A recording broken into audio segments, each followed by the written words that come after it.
各位觀眾大家好，歡迎收睇26分鐘見證實錄。隨住美國大選塵埃落定，特朗普再度入主白宮。部分身在加拿大嘅美國選民對於呢場大選有啲乜嘢嘅意見？佢哋又係點樣看待特朗普勝出嘅結果呢？我哋一齊去睇睇。Well, we know what happens in the U.S. impacts at a global scale, and especially Canada being right, above. I did what most people do. They don't necessarily vote for somebody. They vote against somebody else. Seems quite rude, quite racist, a lot of other things. So I just don't support that most of the time. 这就是现在美国要走的一个方向，先让美国人自己过得好，先让美国人自己能够生存下去。 We'll work with the Americans to make sure that we are working in both our national interests. So a lot of uncertainty that ultimately hinges on what the United States will choose to do.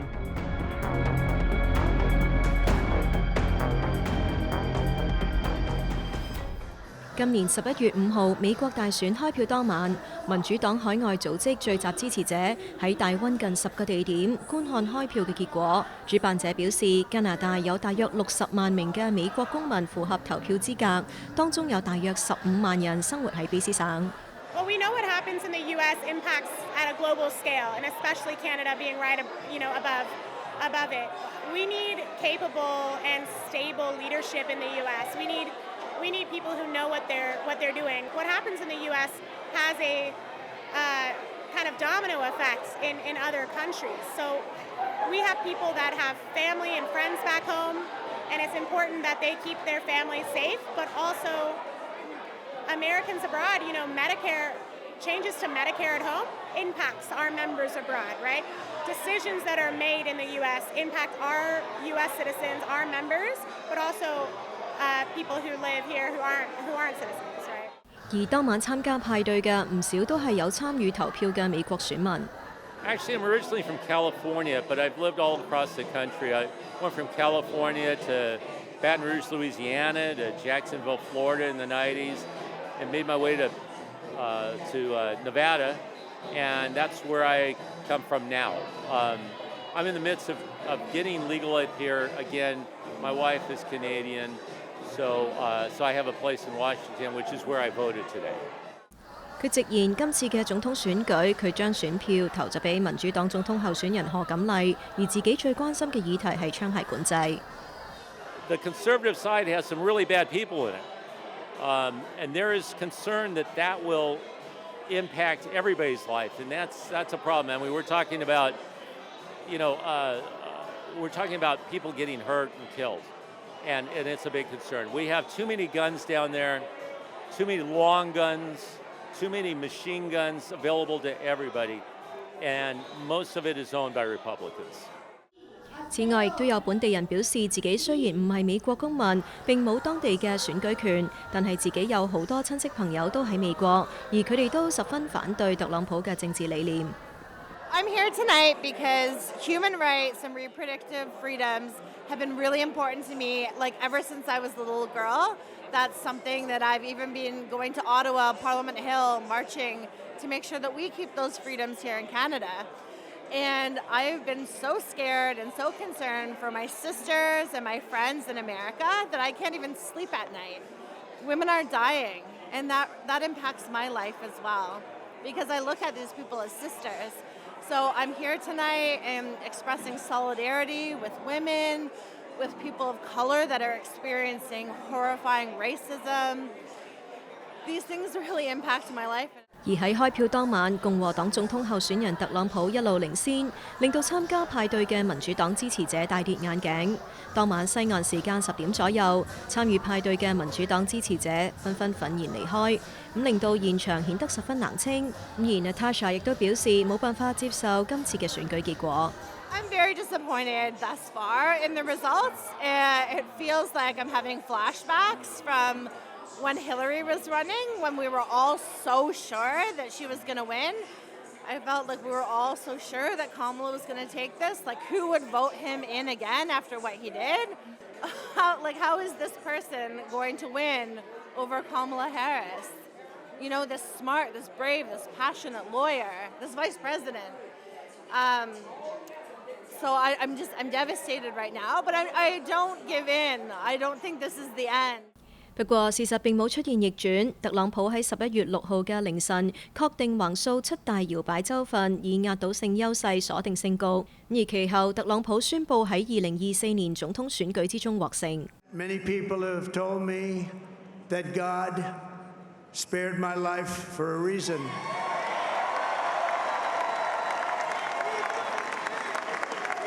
And that reason was to save our country and to restore America to greatness. 消息一出，唔少居住喺加拿大嘅美國選民感到失望。Keith Lang 就係其中一個。My name is Keith Lang, and I was born in Canada. I was born in Belleville, Ontario. My connection with the United States is that when I was a young man and foolish, I thought that I would save the world. And one of the ways was to help the people of South Vietnam prevent a communist overthrow. And so I crossed the border and joined the United States Army, and hence I served in the Army. And because of that, when I came back to Canada, I didn't have to live in the United States to take out citizenship. It was an earned thing. And so I haven't lived in the United States for years. I spent a lot of time there vacationing, but I don't live there. Keith 表示，雖然自己長期居住喺加拿大，但係美國選舉權亦都得來不易。咁所以即使身在海外，佢亦都堅持通過選票去表達自己嘅政治立場。I certainly did vote in this election. I was happy to vote because of where I used to live in North Carolina, which is what we would call a swing state. They call a battleground state. And it took me a long time on the computer to get my ballot, but I certainly did vote. And I would not vote for somebody who was a felon, who was a racist, who was a liar, who was a con man, who was a draft dodger. There's no qualities of that man that I admire other than he does have some nice red ties. But other than that, he is a despicable individual. And he will remain a despicable individual. And there's no way in hell that I could vote for that man. I did what most people do. They don't necessarily vote for somebody. They vote against somebody else. And that's true. Keith 表示，選舉日當晚自己一直關注開票情況。It was hard to watch. I could watch part of it, and then I turned it off. I said, I don't need to see this. I knew pretty early that Trump has won this damn election. And it was just too painful to see all the people in the United States that did this. I was very saddened and disappointed with the American people that they were hoodwinked by the fear, and there's various, as I mentioned earlier, that failure has many things. Apparently, Trump got macho, and I'll emphasize that, macho Latinos and macho black men to vote because Trump was a strong man and they didn't want a woman as prime minister or as president. And of course, that's, to me, is just asinine. You should get the best person. 即使喺本國有唔少好似 Keith 咁樣嘅美國民主黨支持者，但係最終該黨嘅總統候選人賀錦麗都未能勝出。對此，本身支持共和黨嘅加州時事評論員李炳信就表示，呢一次特朗普喺總統大選之中勝選，其實係因為目前美國民眾生活普遍過得唔如意，所以人心思變。而民主黨嘅失利亦只係順應大勢所趨。對於川普跟賀錦麗的競選而言，一個是有商業頭腦，知道市場的走勢，尤其他跟特斯拉的馬斯克結合在一起。馬斯克是美國的首富，他知道怎麼做生意，他了解怎麼去抓這個市場。而川普是房地產商，也是他他们这两个人最厉害的地方是，他抓到市场的走向，他知道民心之所至，他知道他应该要去做什么。而相较起来，民主党用3个字来形容：状况外。那当然，你在状况外，你怎么可能会赢得这场选举？我们言归正传，这次美国下来会走到一个什么方向？从昔日民主党的极左，现在要偏到极右去了。从昔日民主党的自由民主人权，到现在共和党的民粹。什么叫民粹？只管自家门前雪，莫管他人瓦上霜。你说我的承诺，我的联盟，我对你的这种使命，那都是有对价的哦。这就是现在美国要走的一个方向，先让美国人自己过得好，先讓美國人自己能夠生存下去。擁有加美雙重身份嘅美國人啊，藉住選票去表達對於新總統嘅期望。特朗普上任之後嘅一系列政策固然影響到美國嘅多項內政之餘，又將會點樣影響到加拿大各方面啊？我哋下一節翻嚟再睇。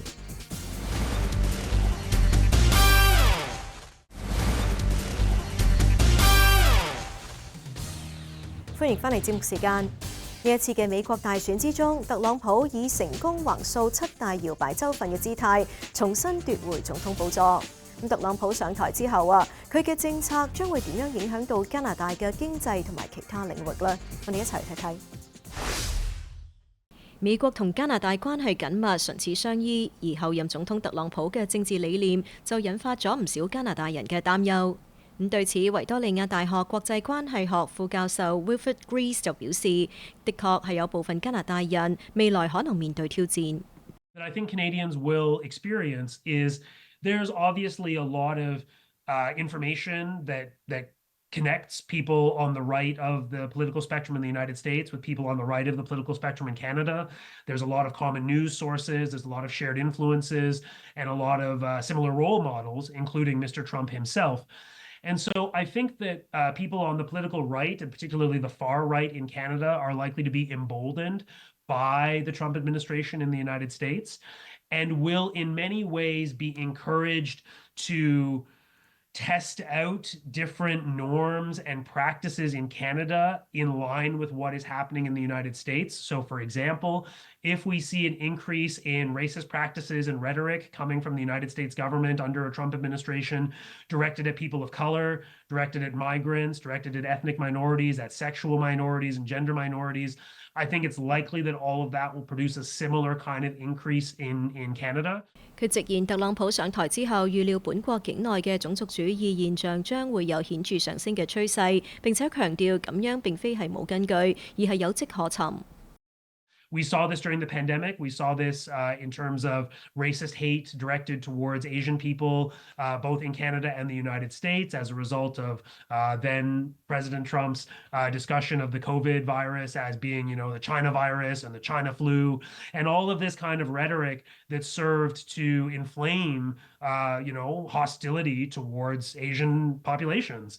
And so I think it's likely that we're going to see a similar increase in racially motivated hate crimes, in discrimination and prejudices against people who belong to visible minorities, as well as other kinds of minority groups. And that, of course, it's unlikely that that's going to be implemented in policy in Canada in the same way, but that many grassroots groups on the political right, as well as extremist groups, are going to feel like they have more license to directly target people and directly take out their prejudices towards them, as we saw in the first Trump administration, because from their perspective, the President of the United States wants them to behave this way. 佢又認為，除咗特朗普嘅種族主義言論外，佢嘅其他政策觀點亦都引發咗本國公眾嘅關注。So just with the whole tariffs thing, there's like the talks of having like counter tariffs and all these things and having strains with Canada and the U.S. Plus, all of their immigration laws just seems very like archaic. 對此 ，Greaves 教授表示認同。佢直言，特朗普上任之後，將會喺多個領域對本國產生負面影響。The first is the question of the economy and Canadian trade access to the United States. Canadian businesses will suffer and Canadians will lose their jobs if we see the imposition of tariffs by the United States on Canada as well as other countries. That will harm our exports and that will undermine Canadian producers and will be bad for the Canadian economy and will undermine economic growth and negatively affect employment and so forth. That, I think, is probably the first thing that Canadians are likely to feel with respect to the Trump administration. 此外，佢提到特朗普對非法移民嘅強硬態度，對本國嚟講，亦都係一個值得關注嘅重點。The second has to do with immigration. We've already started to see signs of this. Mr. Trump campaigned very publicly on this promise to deport up to 20 million undocumented migrants living and working in the United States. And even if he doesn't go forward with that many people being deported, it's likely that there will be a lot of fear amongst different migrant communities in the United States. And that as we saw during the first Trump administration, there will be an increase in people trying to come irregularly to Canada as a way of avoiding deportation from the United States. So we are likely going to see an increase in irregular migration to Canada, not from other countries, but people fleeing from the United States where they have already sought to claim asylum or in some cases are just living undocumented lives. And that will produce a lot of pressure along the Canada-US border at irregular crossings. Famously, there was a place called Roxham Road in Quebec where tens of thousands of people crossed from Canada from the United States into Canada during the first Trump term. But also these tragic stories of people trying to cross, through farmers' fields in the prairies, for example, and freezing to death.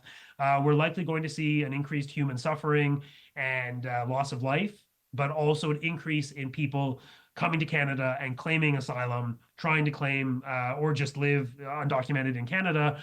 And that's going to, I think, add to a lot of our own internal domestic discussions around how many refugees and immigrants should Canada accept. The pressures on Canada around housing and public services like healthcare, all of those will be made worse by an increase in irregular migrants coming from the United States. 不過，本身支持共和黨嘅加州時事評論員李炳信則認為，就算特朗普嘅政策會影響到加國嘅移民及難民狀況，亦都唔一定會喺短期內發生。所以，川普的政府現在釋放出一個信息出來，優先締結有犯罪記錄的，這代表的是，假如你沒有犯罪記錄，或許你可以在川普真的叫做大刀闊斧去改變移民政策之前，來想辦法跑到加拿大去。這是我想，這是現在許多在加拿大的無證移民或非法移民，他們所在思路的，就是我是不是有一個什麼樣的方式能夠美國跟加拿大連在一起，是不是能夠往加拿大走呢？所以肯定對加拿大的這種移民政策會產生某種程度的衝擊影響，那甚至會不會影響到加拿大明年的選舉的結果呢？那加拿大要對這些從美國跑來的移民照單全收，還是要有一個更嚴格的移民政策去做一個管制呢？我的看法是，當然是對加拿大的移民會產生衝擊，但不是立即的，因為美國也做不到。但是這個衝擊肯定存在。我們所要觀察的是1年之後、2年之後，到底對加拿大的影響是在什麼樣的程度？對此，聯邦移民部長米勒就表示，正在積極尋求同美國後任總統特朗普直接對話，以商討解決方案。I think when it comes to our southern border and the U.S.'s northern border, you see there the alignment of interests and making sure that it is safe, that it is secure. We share information with our American partners, and we're able to apprehend folks that cross the border in a regular fashion or in a fashion where they're not entitled to do it. And that's important, and that needs to stay the same. We have had equal challenges with respect to the flow coming from the U.S. into Canada, and have taken measures to secure it and to close some of the ways people get in here in an irregular fashion. That's going to continue. I think in all these situations, we do have to continue to work in the national interest of Canadians, which in my view is aligned with the current administration and the one that is coming in to replace it. And I expect that conversation to continue fully, and I expect there to be some tough conversations. We have had over the last number of years, volumes of asylum seekers coming into Canada, for example, in historically high numbers. A lot of reasons that have very little to do with Canada, but we have to make sure that those flows come in a way that is regular. There is a way to come to Canada. There's a way not to come to Canada, and continue to make those measures regardless of what the administration to the south is and on any particular set of 4 years. So that'll continue, and I actually look forward to those conversations. 另外，米勒強調，加美兩國都要遵守安全第三國協議。The reason that exists is that the U.S. is deemed to be a safe country for people to make their initial asylum claim. So too with Canada, it's a two-way street. So if people cross the border, they are returned if they've made their claim in the other country. That is a managed process that I think is very important as part of a North American perimeter. So we expect that agreement to continue to be fully enforced and for Canadian authorities to enforce the obligations under the Safe Third Country Agreement, just as much as we expect the U.S. authorities to do the same on their side of the border. That is an agreement that has allowed us to have a managed flow of migrants in the border that is so important to our economic relationship, the flow of goods, the flow of individuals, and we've proven throughout the last decade that we're able to manage it responsibly. Are there changes to be made at any particular point in time when we see behaviors changing, when we see our security agencies advising us to adopt a different posture? I think absolutely. Those are conversations that won't be had in public. They're ones that we'll work with the Americans to make sure that we are working in both our national interests. 另一方面 ，Graves 亦都表示喺特朗普嘅第二個任期之內，本國嘅外交政策方面需要作出重大調整。The Trump administration has some rather strong differences of opinion with many of the United States' closest allies and partners on some of the most important global issues, particularly related to international peace and security. We will have to see what kind of an approach Mr. Trump takes with respect to NATO, the North Atlantic Treaty Organization, which is one of the cornerstones of Canada's security and defense policy, and is particularly relevant these days, both because of the war in Ukraine, which has really raised the question of NATO as an active defensive line against Russian aggression for our European allies. It's also highly relevant in the Arctic, however, where as of just earlier this year, the Arctic is now divided between 7 NATO allied countries on the one side and the Russian Federation on the other. This is an extremely challenging dynamic that makes it difficult to have strong, robust pan-Arctic cooperation involving all 8 Arctic states. And certainly the war in Ukraine has severely undermined the operations of the Arctic Council, which is the premier international institution for Arctic governance, quite simply because the other 7 Arctic countries are unwilling to behave towards Russia as though it were normal times, as though Russia's behavior in Ukraine wasn't relevant to the ability for the Arctic democracies to cooperate with Russia on Arctic issues. 此外，佢亦都認為特朗普政府將會對本國嘅氣候政策造成不利影響。佢直言，本國嘅能源行業亦都同樣因此受到威脅。Mr. Trump has promised to remove environmental regulations and make it easier for American oil and gas producers to produce energy and sell it to market. And those sources of fossil fuels are much less expensive to develop than most fossil fuels in Canada, notably the bitumen sands in Alberta. And so if we see an increase in American oil and gas production, which is already close to historical highs, the United States has boomed in how much fossil fuel it's been producing, even under the Biden administration. If Mr. Trump makes it even easier and cheaper to produce American fossil fuels, that's going to lower the price on global markets for fossil fuel energy and will make the Alberta bitumen sands even less competitive because they're a very expensive form of fossil fuel to develop. 佢指出，唔單止係加拿大，全球各地亦都將會因為美國新總統上任而喺各方面受到影響。至於未來究竟點樣發展，仲需要拭目以待。So a lot of uncertainty that ultimately hinges on what the United States will choose to do, but also what other important global countries and powerful actors in different regions choose to do in light of the soon-to-be Trump administration. 好啦，今集嘅節目時間就差唔多啦。咁如果觀眾對我哋嘅節目有啲乜嘢意見嘅話，係好歡迎大家以電郵嘅方式同我哋聯絡㗎。我哋嘅電郵地址係 mag26@fairchildtv.com。如果觀眾想上網重溫今集嘅節目，亦都可以上到去我哋嘅網站3w.fairchildtv.com， 點擊節目重溫一欄就可以睇得返㗎啦。下星期同一時間再同大家見面，晚安。